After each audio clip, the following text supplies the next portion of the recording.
Hey guys, si Kajo na naman at nanonood kayo ng Motorsiklo News. Okay, bago po matapos ang taong 2023, pag-usapan natin ang mga lumabas na mga motor na mga small bikes lang huwag yung mga big displacement dito po sa Pilipinas, okay?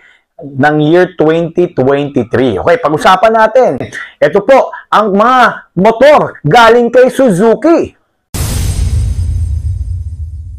Sa Suzuki naman, nilabas nila ang kanilang bagong Bergman Street EX. Ito ay may 125cc single-cylinder air-cooled engine. Pagdating sa fuel economy, kaya niya mag 45 to 55 kilometers per liter depending sa riding conditions. Ito ay naka-Suzuki Eco Performance Alpha system kaya mas tipid ang kanyang fuel consumption. Meron na rin itong auto engine start and stop system. Ito yung pagka nakatigil ka sa stoplight o tumigil ka sa pagtakbo ay mamamatay ng kusa ang inyong engine, pero pag mag-go ka na, ititwist mo lang ang throttle, go na! So ano pa bang bago dito?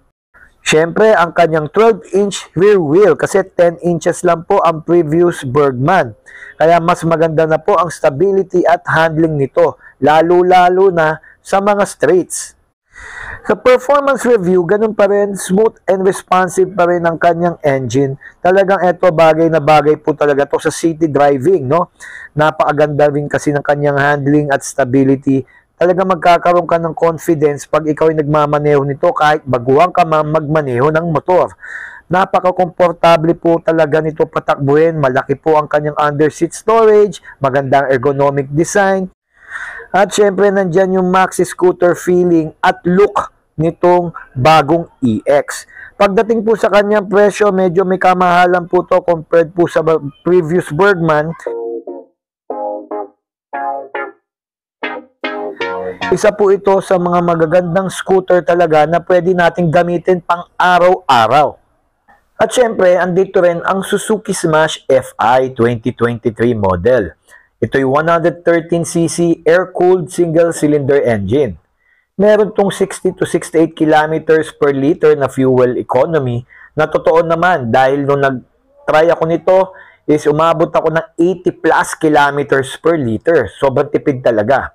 Meron tong dalawang variants, no? Yung Smash FI Mags at saka yung spokes. Yung Mags, syempre naka-disc brake. Yung spokes naman, naka-drum brake.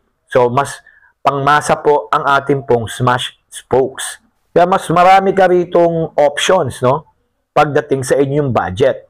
Pagdating sa performance, okay na okay po ang 113cc nito. Hindi po kayo mabibitin, mas lalo na pag sa mga overtaking speeds inside the city. Pagdating nga lang syempre sa mga highway speeds, yung mga long out-of-town rides, doon nyo po mafe-feel yung kanyang lack of power. Pero pagdating sa acceleration and sa kanyang decent top speed, okay na rin po ito. Napaka-lightweight pa at nimble ng handling niya, kaya magandang-maganda po talaga pag singitan sa traffic. Isa pa, komportable po ang kanyang riding position dahil mababa na rin ang kanyang seat height.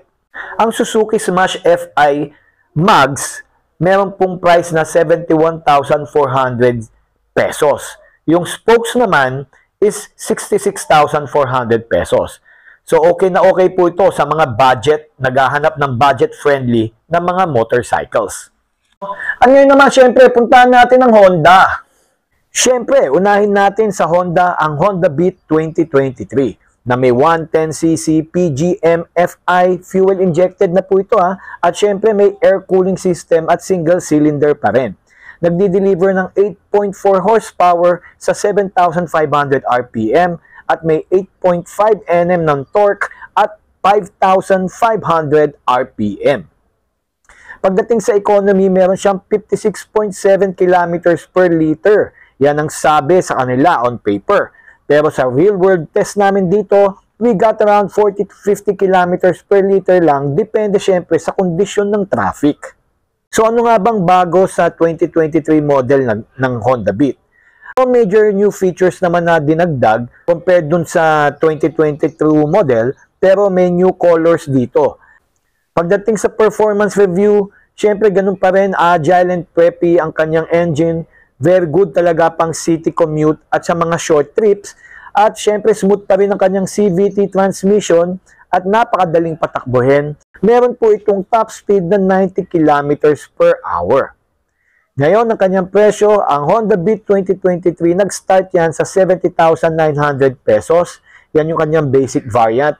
At may deluxe variant siya na 73,900 pesos. Ang susunod na Honda ay ang Honda Click 125i.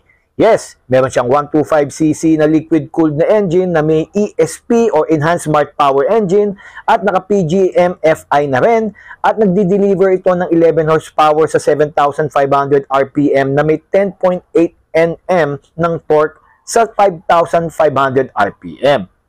Pagdating sa kanyang economy, meron siyang 57.3 kilometers per liter na fuel consumption. Yan ang sabi under ideal conditions. Pero sa real world talaga, mga 45 to 50 kilometers per liter. Again, depending sa kondisyon ng traffic. Ngayon, ang bagong features niya ay may USB charging port na ito sa may console box at naka-hazard lights na sa mga standard variant only. Ngayon, ang minor cosmetic updates naman, syempre yung tail light design at may matte black accent parts. Pagdating syempre again sa kanyang performance review, smooth and powerful pa rin ang kanyang engine at maganda pa rin ang acceleration na bagay talaga sa city driving. At may comfortable and stable handling talaga ito. Alam naman natin sa lahat ng owners ng Honda Click, no? Dahil nga maganda rin kanyang 14-inch wheels. At improved na rin ang suspension compared dun sa previous version. Kasi sabi talaga ng Honda, pinaganda nila ng todo ang kanyang shock absorption. Kasi madalas ito ang gamit ng pang-deliver ng mga riders, no? Pagdating sa fuel efficiency niya na engine talaga, is wala naman talaga makakabit pagdating sa Honda, pagdating sa tipid, no? At meron tong top speed na around 95 kilometers per hour. Na may nakikita ko, maabot din ng 100 plus kilometers. Pagdating naman sa presyo ng Honda Click 125i, nag-start to sa 80,900 pesos sa standard variant. Honda Dada! Yan, talagang pag Honda, panalo ka! At syempre ito naman ang Yamaha. Ang Yamaha Mio Gravis 2023. Meron po itong 125cc single-cylinder air-cooled engine na nagpo-produce ng 45 to 55 kilometers per liter. Depende pa rin yan sa traffic conditions. Meron siyang refreshed design, no? Bigger pa yung headlamps, revamp pa yung front end, may new color options including yung matte black at matte blue. Naka-Y connect na rin po ito. So, syempre, mako-connect mo na ang inyong smartphone dito, which kung pwede lang i-turn off nyo na dahil meron po itong notorious problem pagdating sa paglolobat ng inyong mga motor pag hindi nyo nagagamit lagi. Ngayon, meron din siyang slightly larger storage. So, mas marami ka nang madadalang gamit sa under-seat compartment.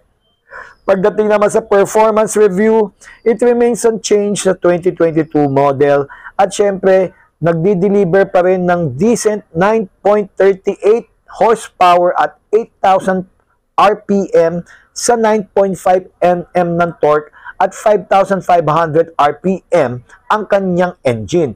So, kung tutusin, napaka-agile po nito at napaka-komportable po sa patakbuhan, no? Dahil maganda na ang inyong pong riding position at very easy to maneuver dahil maganda po ang kanyang center of gravity. Kaya nga po siya tinawag na Gravis. Napakaganda po pang navigate ng city at pang long ride.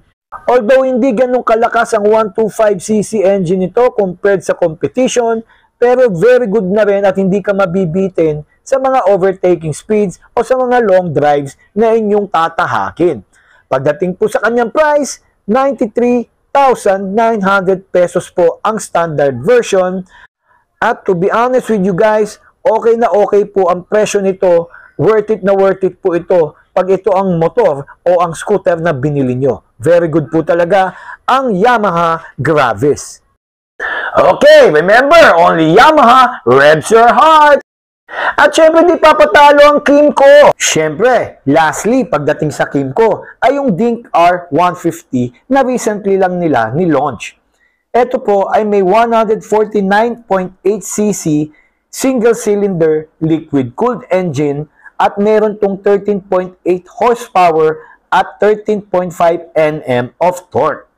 Ay, ang smooth po nito lalo na nung na-test drive po namin. Pagdating po sa kanyang fuel economy, kaya nito mag 35 to 40 kilometers per liter. Meron po itong modern lines, full LED lighting, and more aggressive front fascia. At improve din ang comfort nito pagdating sa kanyang ergonomics dahil wider ang seat at syempre, kayang-kaya nito sa mga long journeys na hindi ka mapapagod. At meron din tong dual channel ABS, USB charging port, may hazard lights, at syempre marami pang safety and convenience na inyong kakailanganin. Dahil sa mas malaking space ng kanyang storage, kasya na rin dito ang isang full face helmet. Pagdating sa performance, napaka-smooth po nito dahil kahit na very comfortable siya in riding, ay mafe-feel mo yung aggressive riding dito. Dahil ang ganda po ng performance ng kanyang engine every time you twist the throttle. At hindi lang po yan, napaka-komportable po ng suspension. Talaga po mag-i-enjoy kayo sa pang-araw-araw na gamit dito. Ang Dink R150 ay may presyong 152,900 pesos. At nagkaroon ng introductory price na 149,900 pesos hanggang January 31, 2024. So ano na? Bili na! Okay na okay ang Kymco. At syempre, ito rin, meron pa tayong isang Indian motorcycle. Yan po ang TVS. Syempre, nandyan din ang sikat na TVS Ntorq. Dalawa po ang kanilang models na ni-release dito.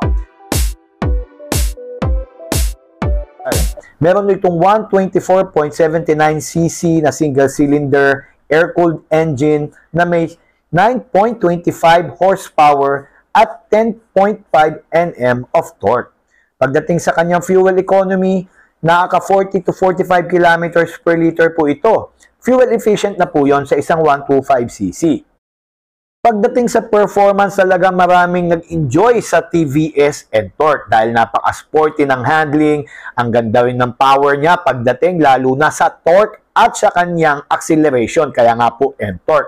Pagdating naman sa dulo, medyo bitin, pero bago ko naman mabitin is nakapunta ka na doon sa kailangan mo acceleration na talagang maganda pagdating sa in-city riding. Talagang ang sarap umovertake at talagang napaka-torquey ng engine nito. Okay, pagdating naman sa kanyang presyo, meron tong 80,900 pesos na price. Okay, yung pangalawa namang model is yung TVS Ntorq 125 Race Edition. Siyempre, pag sinabing Race Edition, edi mas malupit ang engine nito.